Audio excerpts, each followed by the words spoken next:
Okay, we're back and we're sitting down with another one of the amazing vendors that you can find here at IMEX Frankfurt. Thorben Grosser with EventMobi has hey. That's right. That's Very right. good. All right, always good to make sure we got it right. We're sitting down today to talk a little bit about app security. So EventMobi, let's start there, talk about what EventMobi is, and then we can start to shift out from there. Right. So EventMobi is originally a Canadian company, and we built a platform that allows event organizers to communicate better with their attendees through event apps, live voting, attendee management, all these things in a platform, but also easily integratable with other tools. And they've been around a while. I mean, we go way back. Almost 10 years now. Yeah. It's been a while, yeah. I remember very early on sitting down with Bob and like, yeah, I've got this new app thing. I remember being concerned because, well, what if the Wi-Fi goes down? And, Wi-Fi wasn't as ubiquitous as it is now. And now, I mean, here we are, and it's amazing time. Here we are. This is my 8th IMEX. I'm super excited to still be around. Very good, very good. So one of the things that Will and I have talked about a lot on our shows and on the podcast, Event Icons and Event Tech podcast, is talking about security in our industry. Mm-hmm. It's definitely a passion of mine, and so we were excited to find out that you guys were even having these types of conversations because it's not the type of conversations that's happening enough, in my opinion.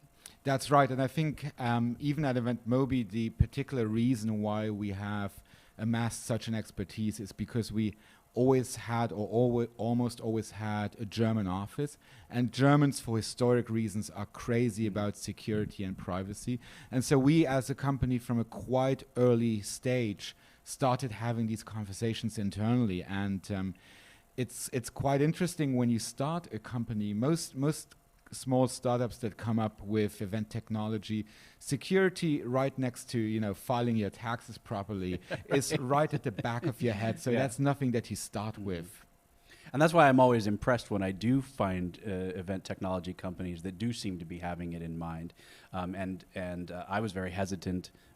People have now heard this story way too many times, but I was very hesitant about facial recognition and how that was being handled until I actually was able to interview them and say, okay, it sounds like they're doing it right. It sounds like they're doing it with an eye to security. So tell us a little bit about the security in general in the industry from your standpoint.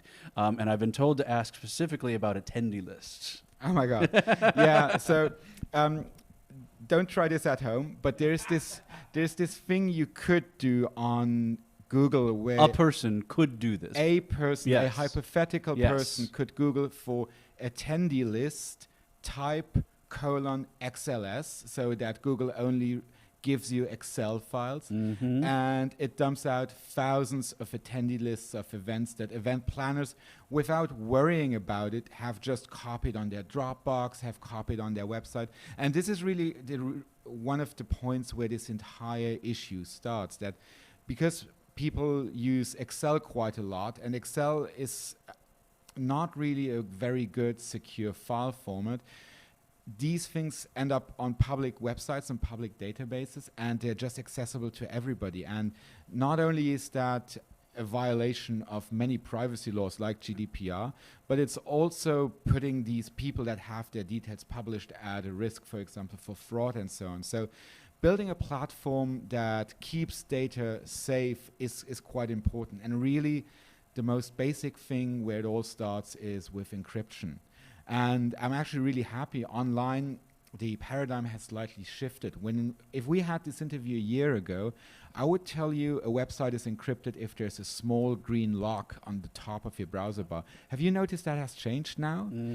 Most browsers don't have that green lock anymore. Instead, if a website is not encrypted, it says not secure now. So encryption by now is finally the new normal.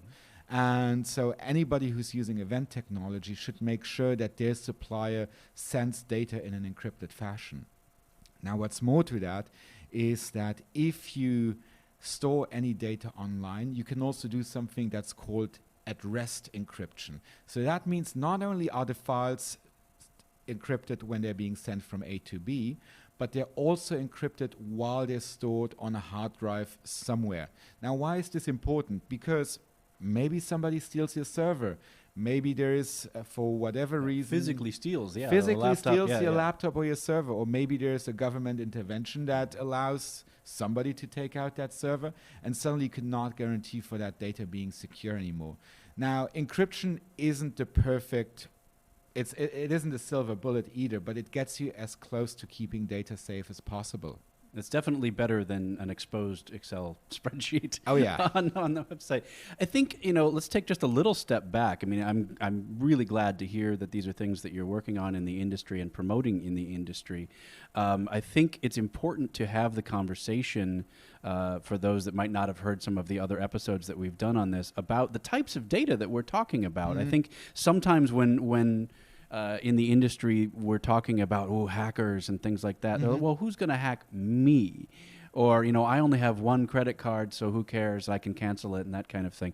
But it's important to remember that we're not talking about that your organization, as the planner organization, is going to get hacked.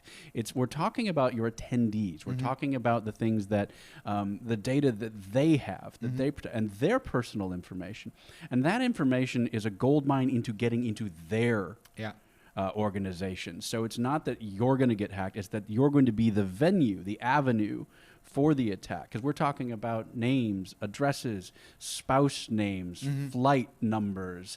So then what the hacker does is they go and create a spoofed email that says, yes, Mr. Jones, I see you're coming in at 7:15 on American Airlines 275. There's a problem with your car reservation.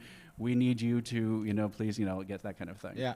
Or, I mean, if you have the flight number, you can just go onto the American Airlines website and log in as them, cancel their flight, or cash in their miles. And you're right. And I think what a lot of event planners don't realize is that cybersecurity is different from physical security. If I am a thief and I come to this trade show and I steal somebody's wallet and I run away, that's terrible. That's one person without a wallet. But by doing this entire crime thing online... Where's my wallet? Wait a second.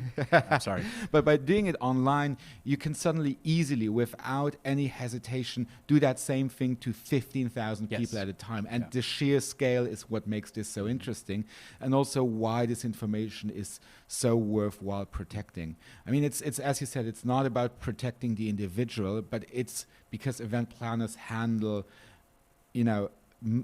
even us at EventMobi, we handle millions of data sets, and we have the responsibility to our clients to make sure that we handle them as well as possible. Because also the reality is, cybersecurity is such a complex matter that, yes, you as an event planner should care, but also I feel we as suppliers have the responsibility to make it so easy that our event planners, the people that use these tools, don't need to understand this in every little detail, and just make sure that they know we've got this. Yes. Yeah, I'm going to take a little issue with that, only from the sense that, yes, the suppliers, the vendors need to be taking responsibility for that. But I also don't want to let people off the hook, there's no personal responsibility involved as far as, not writing down passwords on a sticky note. Because you may have the best encryption technology in the world, but if the password is sitting on a sticky note on the laptop for the planner, then all that encryption isn't worth anything. and that's right. And I mean, also that's why we're encouraging, for example, our clients that use our platform to not share passwords between colleagues and so on. And these are just simple things that event planners can do that go a very long way. Exactly. All right. Well, thank you so much for joining us. Thank you. If people want to find out more about EventMobi and what you guys are up to over there, where can they learn more? Well, either find us on LinkedIn or on Twitter, or just the classical way, go to www.eventmobi.com and check us out.